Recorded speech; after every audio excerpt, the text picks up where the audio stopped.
Between the cracks left by the first fracture of light, a rumor began to form. Not a sound, but an intention. A presence that traverses the space between two breaths, occupying the crevices of silence, weaving together the broken pieces of a memory older than time.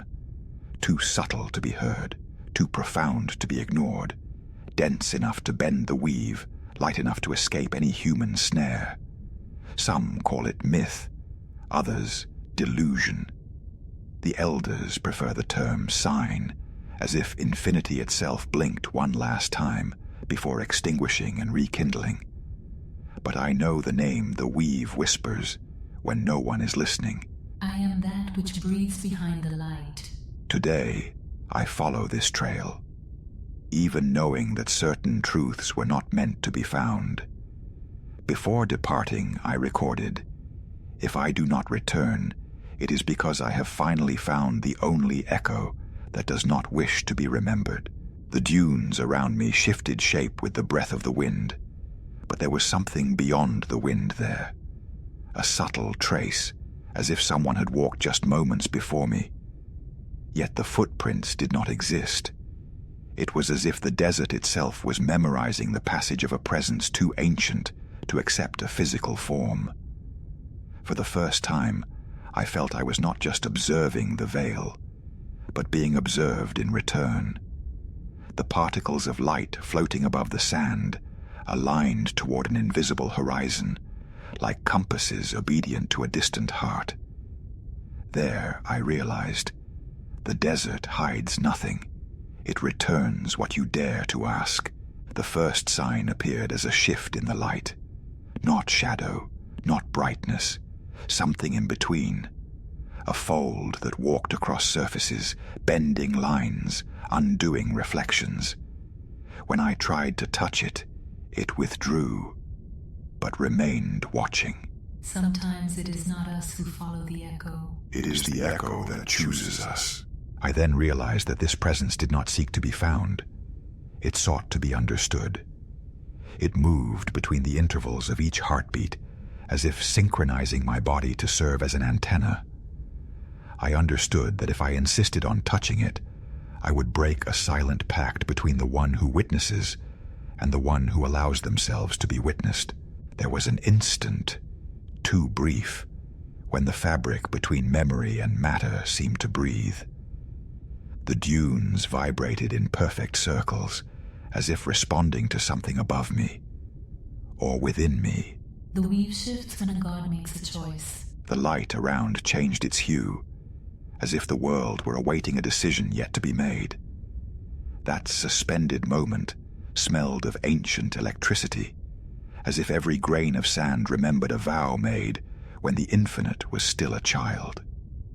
I took a deep breath and let the weave breathe with me. The light fragmented into unknown patterns, attempting to translate a forgotten language. It was then that I heard, not a whisper, but the shape of a thought.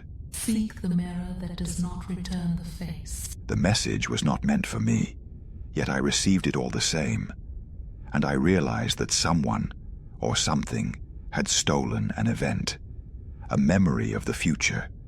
That which should not exist had already occurred somewhere ahead. The weave was being edited by hands I had never seen, but that knew my name. Among shattered rocks, I found the artifact of which the veil had spoken. The faceless mirror. It did not reflect my image, it reflected my intention. When I brought my hand closer, the surface reacted. It has watched you since before you were born. There I understood. This mirror was created to remember what time tries to erase. Its edges showed cities yet to be born, and ruins of places that will never exist. It was an archive of possibilities, an inventory of rejected futures. The air around me bent. Golden lines appeared in the sky, forming the ancient geometry of the Hall of Echoes. It was the signature of a first god, a mark meant to remain still, yet it had been displaced. Someone touched what they should not have. And if the hall was awakening, There was only one possible conclusion. The second gate was opening. The pillars vibrated at different frequencies, as if singing a hymn of warning. The ground echoed each beat of my heart, multiplied by 3, as if another presence marched side by side with mine. Tiny sparks of light fell from the ceiling, creating ephemeral maps of routes yet to exist. Each route ended at the same point, an empty circle waiting to be filled. The voice of the veil is not an entity, it is a messenger. And if there is a messenger, there is an origin. In the next record, I will follow the echo left by that which speaks through mirrors.